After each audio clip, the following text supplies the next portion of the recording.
We can choose our friends. We can choose our romantic partners. But one relationship human nature does not allow us to choose and or control is our offspring. Even if your path to becoming a parent is through adoption, you do not know who the future little person will be that will change your life forever. Many parents anticipate the arrival of their precious bundle of joy, not knowing what the future holds. All parents can attest that parenting is not an easy task. After all, each child does not come with their own personal how-to manual. We learn them and they learn us through trial and error. Some days it's magic and other days it's a disaster. But one thing's for sure, you are theirs and they are yours. And the love that is shared between those hearts is incomparable to anything else. My name is Ronika Jacobs, and you found my podcast, Strive for More, Your Best Life Now. While there are hundreds of thousands of podcasts out there, you've taken the time out to listen to this one. And so for that, I would like to say thank you. So without any further delay, let's get to it. Let's strive for more.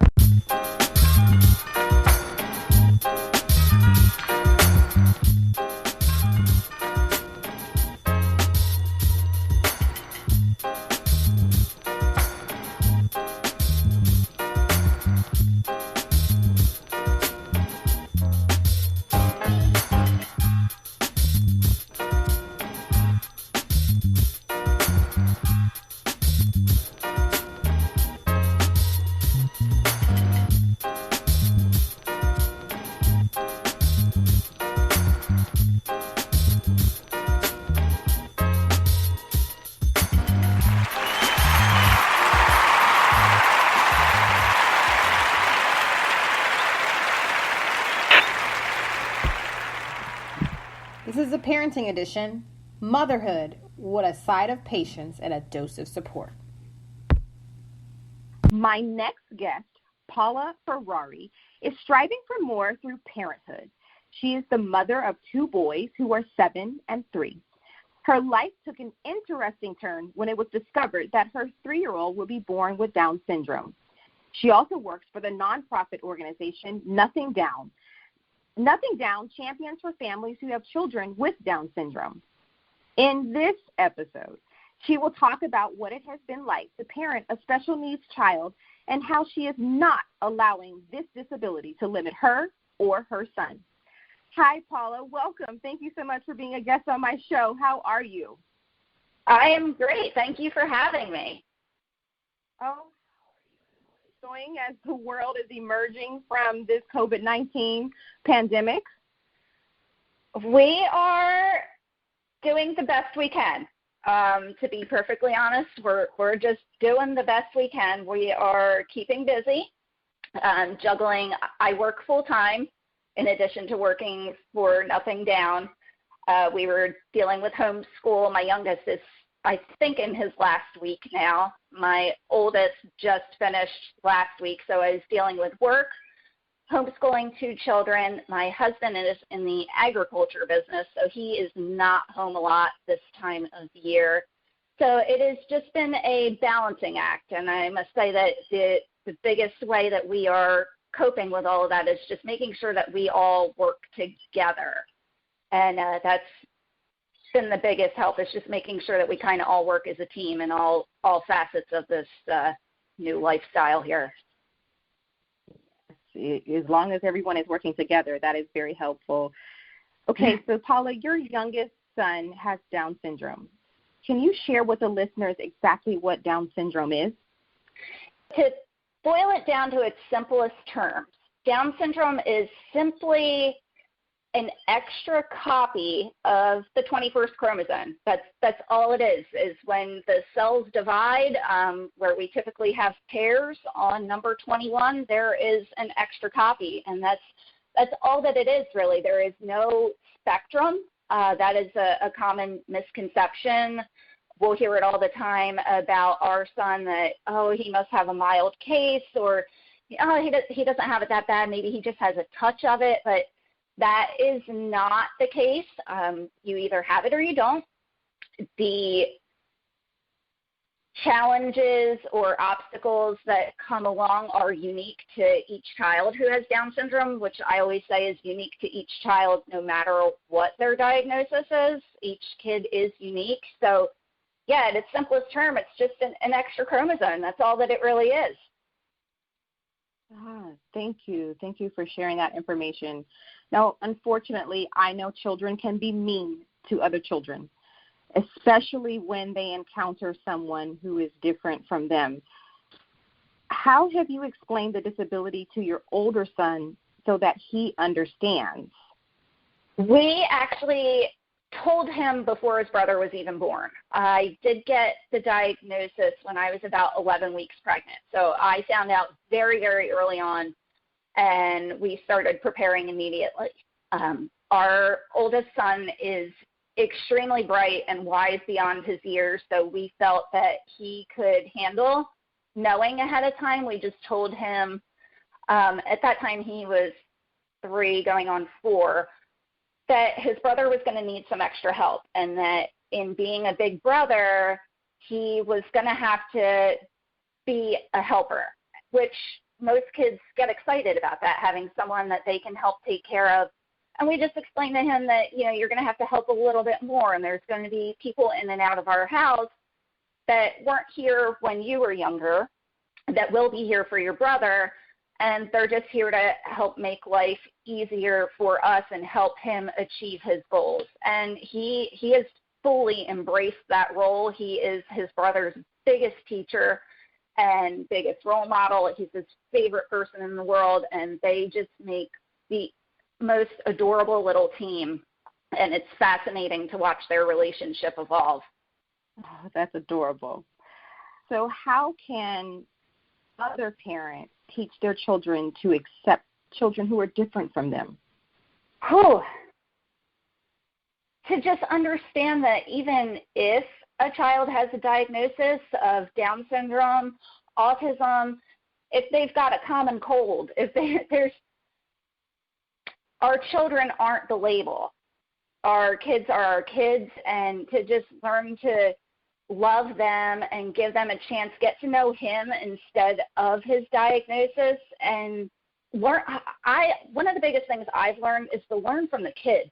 The kids don't judge each other. The kids just play. Even when he couldn't speak, he mostly spoke through sign language, but he was going to preschool, and he kept right up with them, and the kids didn't see him as any different. He had friends just like any other child, and it's amazing to just watch kids be able to adapt and play and connect, even if there are blocks in between, like the verbal communication. They couldn't communicate with him, but they still connected with him, and adults can follow suit.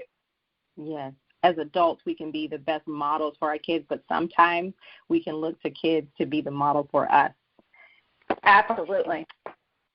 Now, you're a mom, I'm a mom, especially being a mom of boys, we can have some rough days. And so I know there are days that we love each other and we're, around each other, and then there are other days where we're almost at each other's throats. So can you share one of your roughest days being a mom of 2 boys, and especially with one having special needs, and how did you come out from that? There certainly have been challenging days, times that Augie was in the hospital or, medical issues, things like that. But I feel like a good way to shed light on maybe how our life is a little bit different sometimes is recently our first outing out of the house during quarantine, we decided we would go to a drive-in movie because we figured everybody would be in the car. We wouldn't really have to worry about social distancing. We could just keep them in the car and they'd enjoy a change of scenery. People were still required to wear masks if they were outside of their vehicle. Our youngest with Down syndrome does not wear a mask. We cannot get him to grasp the concept currently. We're working on it. He's terrified of them. If we have him on, he freaks out. If he sees someone with a mask, he's very uncomfortable. So he fell asleep in the car on the way there, woke up right about when the movie was starting, So he sometimes has night terrors, and if he wakes up not knowing where he is or isn't fully comfortable or he just doesn't get his bearings, he screams. And it is a gut-wrenching scream that can go on for hours sometimes. So he woke up when the movie was starting, saw people outside wearing masks, and was in a fit. Now, meanwhile, here I am trying to have a special time for both of them, but my oldest son was more excited, and we had to make the decision, like, what do? We can't take him outside of the vehicle because he won't put a mask on. Then he's going to be disturbing everyone else. Or do we tough it out and see if he'll calm down? And he wouldn't give up, and we had to leave. And it was kind of disappointing. It was a bummer. And now, mind you, it's not a big deal in the grand scheme of life, but I thought that was a good way to kind of show, like, sometimes things are going to pop up and we aren't given a handbook on how to deal with the little neuroses that come along with him. And that was we had to kind of make it up as we went along there. And we went home and we ended up having movie night at home in the living room, all of us, and it was a fun night. But that was a challenge, and it was a recent challenge that did kind of, it made me wonder, like, if a parent in the next car just has two typical children, would they even understand what we're going through in our vehicle? Wow. And Paula, thank you so much for being vulnerable to share that with us. So do you have a support group or a special group of friends that help you get through those rough times? Yes. I'm blessed to have several different layers. I'm in an online support group through an organization that matched me up with women who were having babies with Down syndrome at the same time. So we're lumped together in birth groups. So our kids all kind of grow up together. It's all online. I have made a lot of friends in my local area that we do local meetups, and they've become like family to me. I love them. I love their kids. And then I also got involved in Nothing Down, and that organization changed my life, and that's become a second family to me. But that kind of reaches all over the globe, and it's amazing to get to stay in touch with so many people and see so many people with Down syndrome doing amazing things. It's my biggest motivator for my son, seeing all these people out there that I wouldn't get to see if I weren't involved with this group. And you mentioned Nothing Down. Paula, please tell the listeners about Nothing Down and this wonderful organization. So Nothing Down is a Down syndrome awareness and advocacy group. What they mainly do is like multimedia projects, so photo campaigns, video projects, documentaries, do in-person events as well. They're kind of on hold at the time being, but we put on an awesome family fun walk every year and a gala, and we just celebrate the beauty of difference. And it's built this massive platform in its short time that we've got so many followers, and it's amazing to see that people are willing to listen and willing to learn and see our lives and celebrate it with us. Wow. Sounds like a really amazing organization. So what is your son's favorite activity? Number one on his list would definitely be eating. That kid loves his food. I would say after eating would be anything that's interactive. So he loves music. He likes to dance, any type of like pretend play.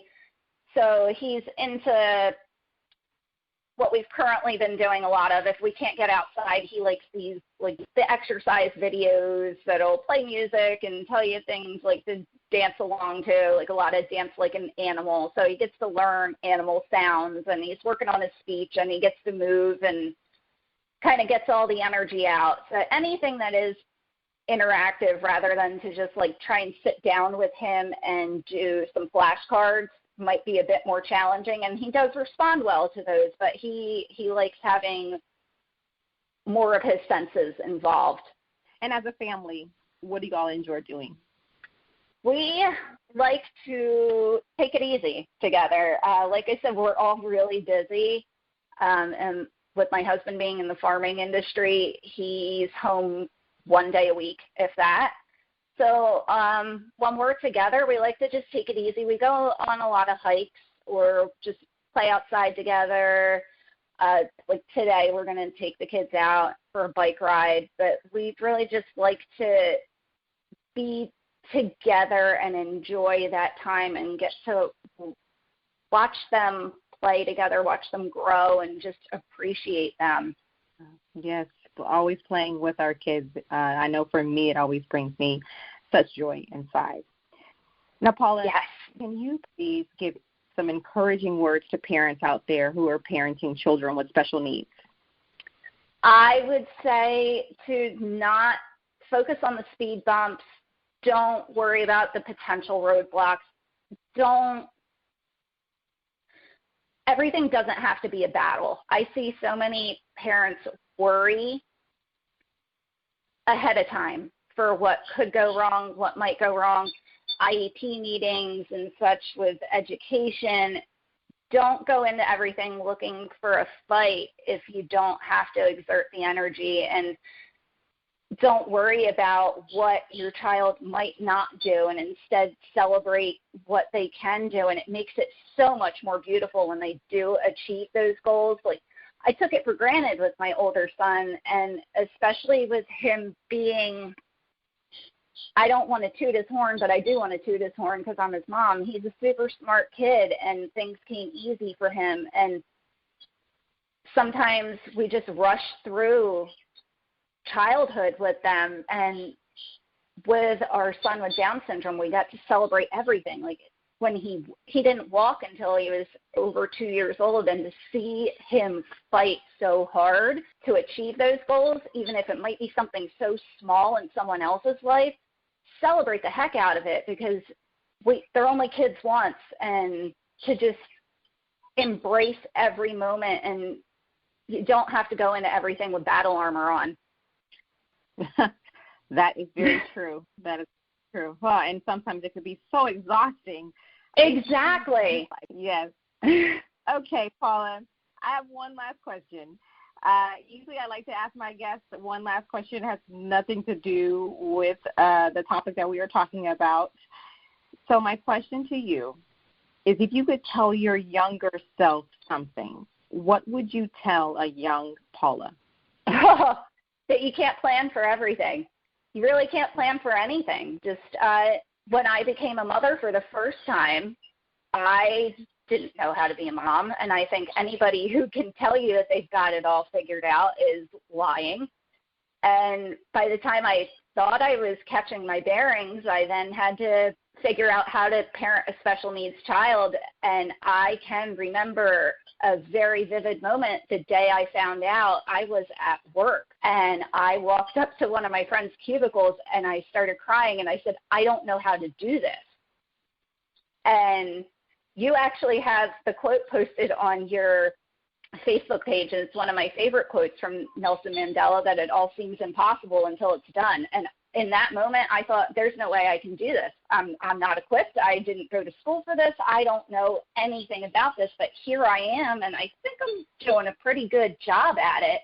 I wouldn't have had a clue that I could do this. Well, Paula, you are doing a really great job, and I commend you. You are an awesome mom, and as moms, we have to encourage each other and lift each other up at all times.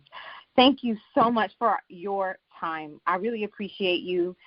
Can you do me a favor? Please take the time to let everyone know how they can find out more information about Nothing Down, or donate or get involved. So we are online at nothingdown.org. We are also on Facebook. We're on Instagram. You can find us on either one of those platforms. You can check out some of our documentaries and other videos on YouTube. Just go on there and search for Nothing Down, and we hope you enjoy it. Okay, great. And how can we follow your family on Instagram? We are at Figuring It Out with the Ferraris. Well, Paula, that's our time.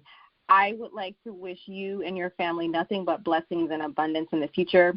Continue to strive for more and take care. Thank you. As parents, if you are similar to me, we judge ourselves often, wondering if the little soul or souls we have influence over believe we are doing a great job. It's not easy to raise a child. We have to carry each day the burden of responsibility for someone else's life. Each child's life, however, is a miracle. So within the genuine spirit of love and care, realize that as long as you are making the effort, you are doing a fantastic job. If you're enjoying my podcast, please leave a review on your podcast player. Is there a topic you are interested in? Send me an email at striveformore@email.com. That's strive, 4, more@email.com. My name is Ronika Jacobs. Continue to strive for more and live your best life now. See you in the next episode.